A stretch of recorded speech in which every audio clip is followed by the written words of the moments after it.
Welcome to Let's Play Super Metroid. Yeah, it's been Let's Played a dozen times over already. I don't care, I love the game, and I kind of felt left out since I was the only one who hadn't done it.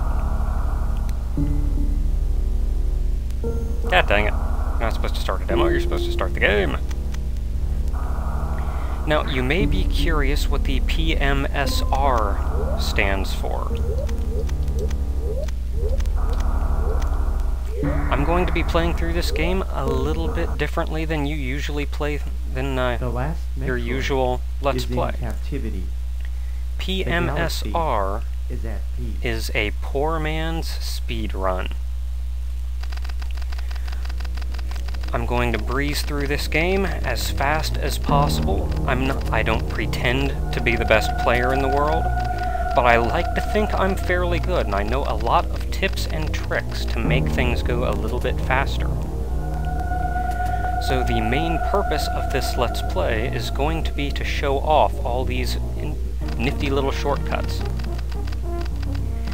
Now, don't expect anything tool-assisted speedrun worthy. There are heaven knows how many tricks you can do to speed things up if you use tool assistance. I'm not going to be using any of these tricks. I'm going to be playing the game through as a regular person would, so these are shortcuts and time-saving tips to help anybody and their brother that feels like playing through this game.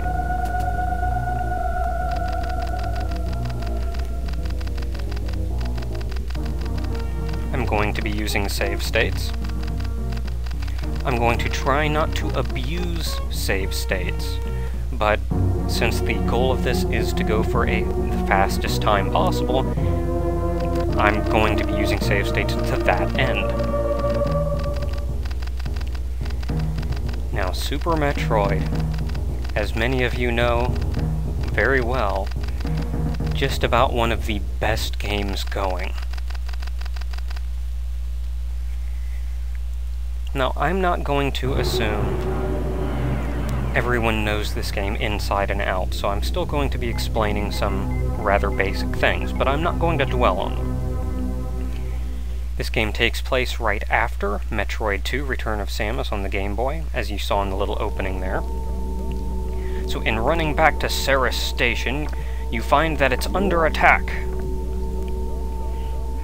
So you're rushing right back where you came from to put an end to it. Or to figure out what's wrong, either way. Now, time-saving tip number 1. Always hold down the run button. It doesn't seem like much, and you get used to it. It's a little tricky to get a hold of right away.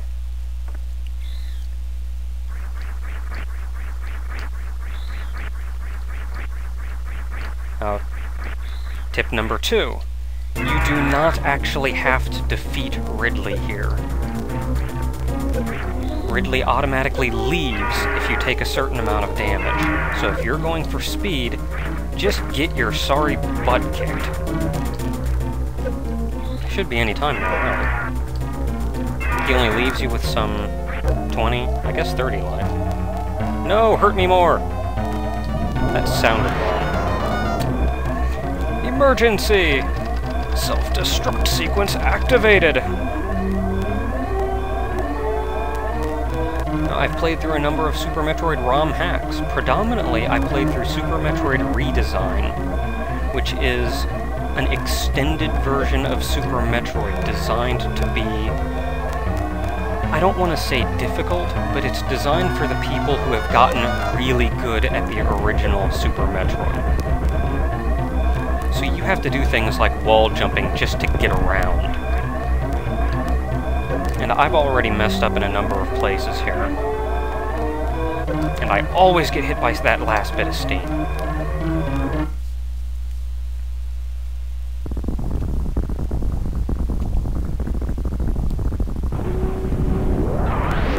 Having witnessed the cause to be Ridley himself, we head back to Planet Zebus from the first game, where we know Ridley resides.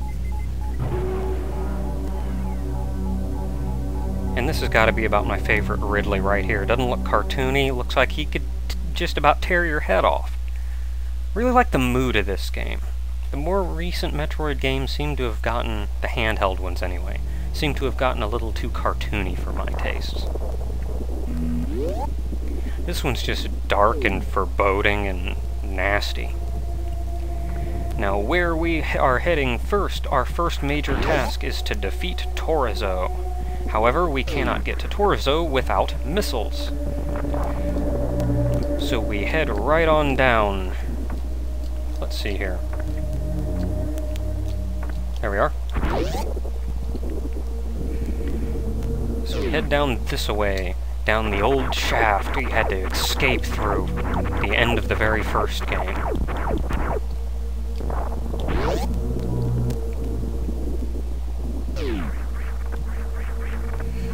Through the area where you fought Mother Brain.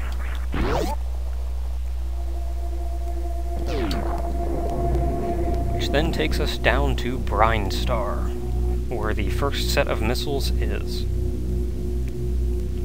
However, we can't even get the missiles right away. What we need before we get the missiles is the Morph Ball.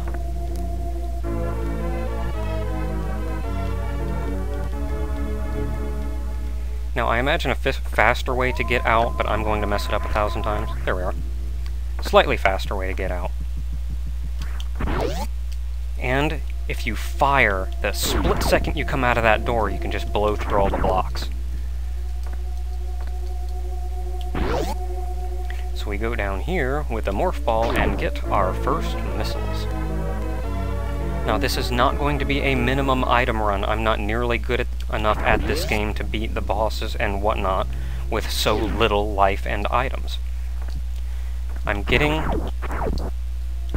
what items I deem necessary. For my current set of skills, I'm going to get the items I need to get through the game. This is merely completing the game quickly. It's not going to be anything extravagant. Now, there is an energy tank hidden in the ceiling of that room, but we can't get to it without the bombs. Yes, the bombs, not the high jump boots. However, since this area is very out of the way, I'm probably not even going to be returning here in the first place.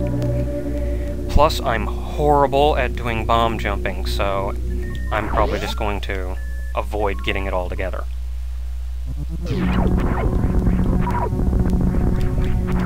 Get our missiles back in this room. Now, there's also another thing of... God dang it, get up there. There's also another thing of missiles hidden in that very room, which you cannot get to unless you have bombs. Now, I'm going... Again, I'm probably not going to be coming back here, since this is pretty far out of the way from anywhere I'm going to be in the future.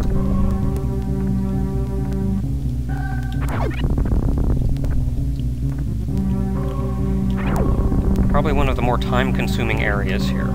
You generally don't want to do the somersault jump in here, just because they're tiny jumps, and the somersault jump is much more difficult to control.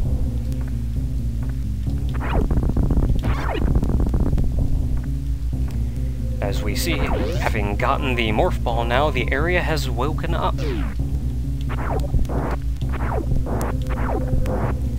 Let's see, now if I'm not mistaken, there's a map through the right door. Or maybe an energy tank. There's a save room in there. Regardless, it's nothing I can get to right now or care to get to. For we are headed down here. Ah, stupid thing. And following that in here to get to Torizo. Save. So next time on Let's Play Super Metroid Poor Man's Speedrun, we shall go in and fight Torizo, the very first boss, if you could even call him that. Until then.